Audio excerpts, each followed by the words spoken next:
हालेलुया। जय मसीह प्रभु येशू ख्रीष्टको नाममा म विश्वास गर्छु तपाईहरु सबैजना आशीषित हुनुहुन्छ। हालेलुया।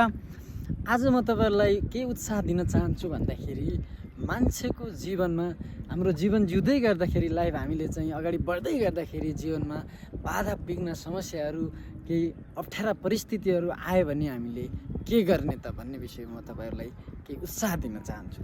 हामीले बाइबलमा हेर्यौँ भने यिर्मिया 15:16 ले भन्छ, जब तपाईँ भनेको परमेश्वरका, जब परमेश्वरको वचन यिर्मिया कहाँ आए, आज तपाईँ कहाँ, म सुन्दर कहाँ आए, ती मैले खाएँ र तिमीलाई रमाहट र मेरो हृदयलाई आनन्दित दिने कुराहरू भए, किनकि तपाईँको नाउँले म कहलाइएको छु सर्वशक्तिमान परमप्रभु भन्नुहुन्छ। हालेलुया, प्रेज द लर्ड। यहाँ यिर्मिया भन्नुहुन्छ कि जब तपाईँको वचनहरू मैले खाएँ, ती वचनले मलाई रमाहट रमाइलो दिने कुराहरू, मलाई उत्साह दिने कुराहरू भए। आज हामीले हेऱ्यौँ भने आज हामीले संसारमा कतिपल्ट हामीले मान्छेलाई हेर्दै गर्दाखेरि मान्छेले चाहिँ हामीलाई चाहिँ निराश बनाएको, हामीलाई हाम्रो विश्वास तोडेको हो, मान्छेले धोका दिएको पाउँदछौँ। आज हामीले चाहिँ एउटा पक्रिनै पर्ने कुरा के हो भन्दाखेरि परमेश्वरको वचन। जब हामीले परमेश्वरको वचनलाई हाम्रो हृदयमा राख्छौँ भने हाम्रो जीवन परमेश्वरको वचनलाई पहिलो स्थान दिन्छौँ भने त्यही परमेश्वरको वचनले नै हामीलाई उत्साह दिन्छ। परमेश्वरको वचन नै स्वयं परमेश्वर हुनुहुन्छ। हालेलुया, प्रेज द लर्ड। हामीले हेऱ्यौँ भने यीशु ख्रीष्ट यस्तै पारिपट्टिको गाउँमा सुसमाचार सुनाउन जाँदै गर्दाखेरि हामीले बाइबल भेटाउँदछौँ, डुङ्गामा जाँदै गर्दाखेरि आँधी भेरी, ठुलो आँधी भेरी आएको छ। त्यहाँ आँधी भेरी आउँदै गर्दाखेरि चेलाहरू डराएका छन्, हे प्रभु हामी मर्न लाग्यौँ, हाम्रो आस्था गर्नुहुन्न तपाईँले भनेर चेलाहरू एकदमै आत्तिएको हामी भेटाउँदछौँ। अनि यीशु ख्रीष्ट निन्द्राबाट बिउजनुहुन्छ अनि त्यो आँधी भेरीलाई हकार्नुहुन्छ, ए शान्त भइजा, त्यो शान्त भएर जान्छ। अनि चेलाहरूसँग यीशु ख्रीष्ट हुनुहुन्थ्यो अनि चेलाहरू त्यहाँबाट बचेको हामी भेटाउँदछौँ। प्रिय मित्रहरू, आज त्यही यीशु ख्रीष्ट हामीसँग हुनुहुन्छ। जोसँग वचन छ त्योसँग यीशु ख्रीष्ट आज हुनुहुन्छ। स्वयं आफैले यीशु ख्रीष्टसँग हिँडे जस्तै हो वचन। हामीले वचन हाम्रो हृदयमा राख्यौँ, हाम्रो जीवनमा, हाम्रो नसामा, हाम्रो रगतमा, हाम्रो जीवनमा चाहिँ हामीले वचनलाई चाहिँ हामीले हाम्रो जीवनमा अँगाल्यौँ भने चाहिँ हामीले यीशु ख्रीष्टसँग हिँडे जस्तै हो। जसरी यीशु ख्रीष्टका चेलाहरू शारीरिक रूपमा यीशु ख्रीष्टसँग हिँड्थ्यो भने अहिले हामीले त्यो वचन हाम्रो हृदयमा राखेर हामीले अगाडि बढ्यौँ भने त्यो वचन नै यीशु ख्रीष्ट बोकेर हिँडे जस्तै हो।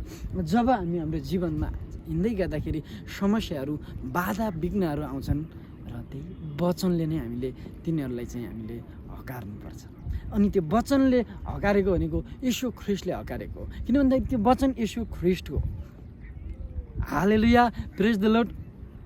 आज हाम्रो कतिपल्ट हाम्रो मान्छेहरू जीवनमा रोगहरू निको नभएको भेटाउँदछौँ। यीशु ख्रीष्टले कोर्रा खाइसक्नु भएको छ हाम्रो लागि, र त्यो यीशु ख्रीष्टको कोर्राका चोटले म निको भइसकेको छु भन्ने वचनहरू जब हामीले हृदयमा रोप्यौँ भने, त्यो वचन हामीले मनन गऱ्यौँ, त्यो वचन घोषणा गऱ्यौँ, त्यो वचन पढ्यौँ भने चाहिँ त्यो वचनले नै त्यो रोगलाई नै लात हानेर निकालेर पठाउने हो। हालेलुया। जब हाम्रो हृदयमा वचन हुँदैन भनेपछि हामीलाई चाहिँ शैतानले सजिलै मौका पाउन सक्छ। त्यही कारणले गर्दाखेरि म तपाईँलाई यही कुरा बताउन चाहन्छु कि परमेश्वरको वचनलाई चाहिँ हामीले चाहिँ भरोसा गर्ने, परमेश्वरको वचनमाथि हामीले भरोसा गर्ने र परमेश्वरको वचन हामीले हाम्रो दैनिक जीवनमा हामीले खानुपर्ने हुन्छ।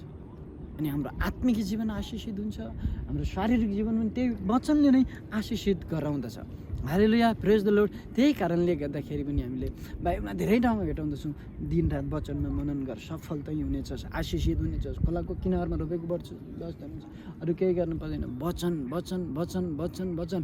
कुनै पनि क्षेत्रमा हामीले काम गर्दै गर्दाखेरि चाहिँ परमेश्वरको वचनलाई चाहिँ हामीले पक्रेर हामीले राख्नु आवश्यकता छ। हामीले कुनै पनि व्यवसाय गर्दै गर्दाखेरि पनि हामीले परमेश्वरको वचनलाई चाहिँ हामीले पक्रेर राख्नु आवश्यकता। जीवनमा आउने हरेक परिस्थितिलाई जित्नका लागि चाहिँ परमेश्वरको वचन चाहिँ महत्त्वपूर्ण छ। र त्यो वचन जब हामीसँग हुन्छ भने त त्यो वचनले चाहिँ हामीलाई उत्साहित, आशीषित, अनुग्रहित बनाएर त्यो वचनले नै हामीलाई अगाडि बढाउँछ। हालेलुया, प्रेज द लर्ड। हामी कतिपल्ट हामी निराश भएको बेला कोही मान्छे बाटामतिर दौडिन्छौँ, यता दौडिन्छौँ, उता दौडिन्छौँ, समस्याको समाधान हामी नभएको हामी भेटाउँदछौँ। हामी यीशु ख्रीष्टतिर दौडिनुपर्छ। यसो ख्रिस्टतिर दौडिनलाई यता तालतिर दौडेर हुँदैन, बाइबलतिर दौडिनु पऱ्यो, बाइबलतिर खोज्नु पऱ्यो। बाइबल बाइबल बाइबल बाइबल परमेश्वरको वचन, परमेश्वरको वचन, परमेश्वरको वचन हामीले पढ्यौँ भने चाहिँ हाम्रो जीवन चाहिँ जिउनलाई सहज हुने गर्दछ। यो चाहिँ एक्सपिरियन्स पनि म तपाईँहरूलाई बताइरहेको छु। हालेलुया, प्रेज द लर्ड। यो छोटो वचनले तपाईँहरूलाई आशिष, उन्नति, सफलता मिलेको होस्। प्रभु येशू ख्रीष्टको नाममा जय मसीह।